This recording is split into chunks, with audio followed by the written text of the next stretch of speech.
here's Vern's question. He says, do you guys foresee inventory increasing when the Fed moratorium is lifted soon? That's a really, really good question. I know there's some other stuff going on right now. There's some legislation in Hawaii that's kind of making its way. I don't know where it's at, Scott. Maybe you can kind of, if any of you have some info on it, but they're doing something to kind of say that something to the effect of that landlords. I forgot what it is. Anyway, okay. Anyway, let's just take the question. Do you foresee inventory increasing when the Fed so right now there's a moratorium on evictions and things of that nature. Right, it's been a moratorium. When it gets lifted, what's going to happen? So, Scott, why don't you kind of start us out with that, and then we'll see anybody else who wants to add into that. Go ahead, Scott. So, not anytime soon. It would be the first answer, and the second part of that would be I think it's going to be insignificant. I mean, I mentioned this last show. I've talked with the banks. I've talked with the people that I know at the banks. We're essentially talking about people who are in trouble with their mortgage or in the forbearance program, and legitimately in the forbearance program, because there's plenty of people that got into that without being in trouble. The amount of people that would be in there are not that significant. And even with there's so much regulation in place that the banks aren't going to immediately go and take somebody's home. They're going to try to work with someone. The government's going to, the regulations are going to force them to. The government's going to give the banks incentive to work with the people, so that even if inventory was to come out, it's going to get dragged out over probably years. So therefore, I think it's going to be insignificant, be an insignificant change to what's going on in the marketplace. If we're getting inventory, I don't think it's going to be coming from that as much as it's going to be coming from somewhere else, which would be affordability, lack of affordability, and people finally deciding to move. Interesting. Thanks, Scott. Dylan, is there anything you want to add to that? Yeah, I was just pulling up some data. So the number of people who are in forbearance has already gone down by 50%, right? So the people who were having trouble have either caught up or gotten current with their current mortgage. So that number continues to fall. We've been seeing that over the last couple of months. And so there definitely will be some people at the end who, don't catch up.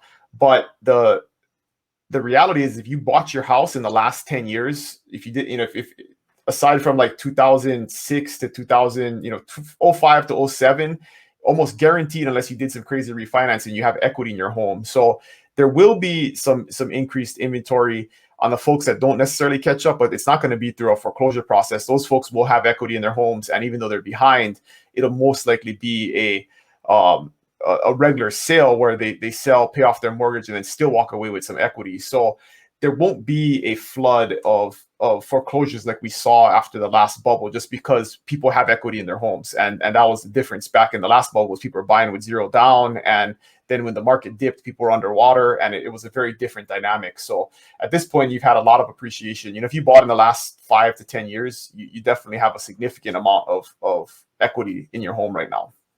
So that's going to be the interesting question now, as we've touched on this earlier, which is, it's not the bubble like the last one was. And the question is, what kind of a bubble is it? And I guess we're only going to find out after the bubble pops.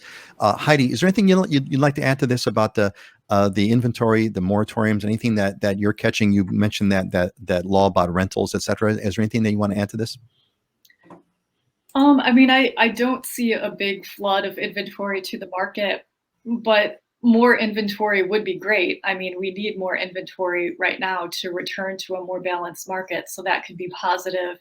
I see eventually more listings coming to the market, more because owners want to take advantage of the appreciation and sell because it's a good time for them, not necessarily because they're forced to.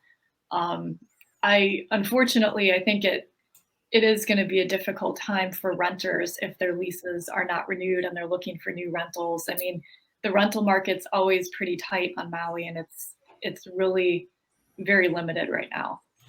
And with the higher price real estate, that's going to go up significantly. So here's what's interesting to me is going to be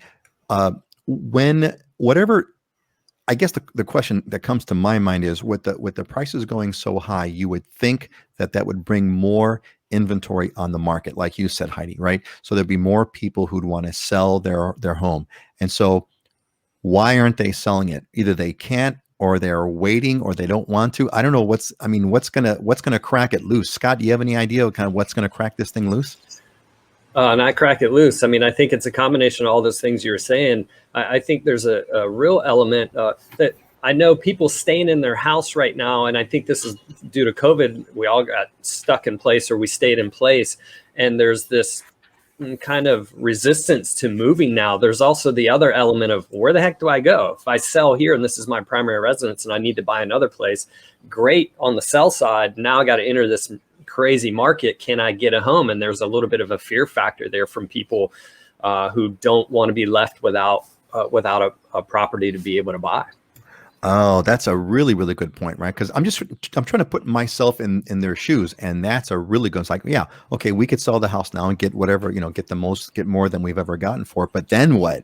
All right, Yeah. can I go buy that other house? Maybe not. Maybe I won't find it, and God And how knows do you what's going to happen. transition? How do I if you're transition? selling that house, Exactly. you can get into escrow, but you're not getting into escrow on the buy with a contingent there. You've pretty much got to have a transition place to go to, or a rent back.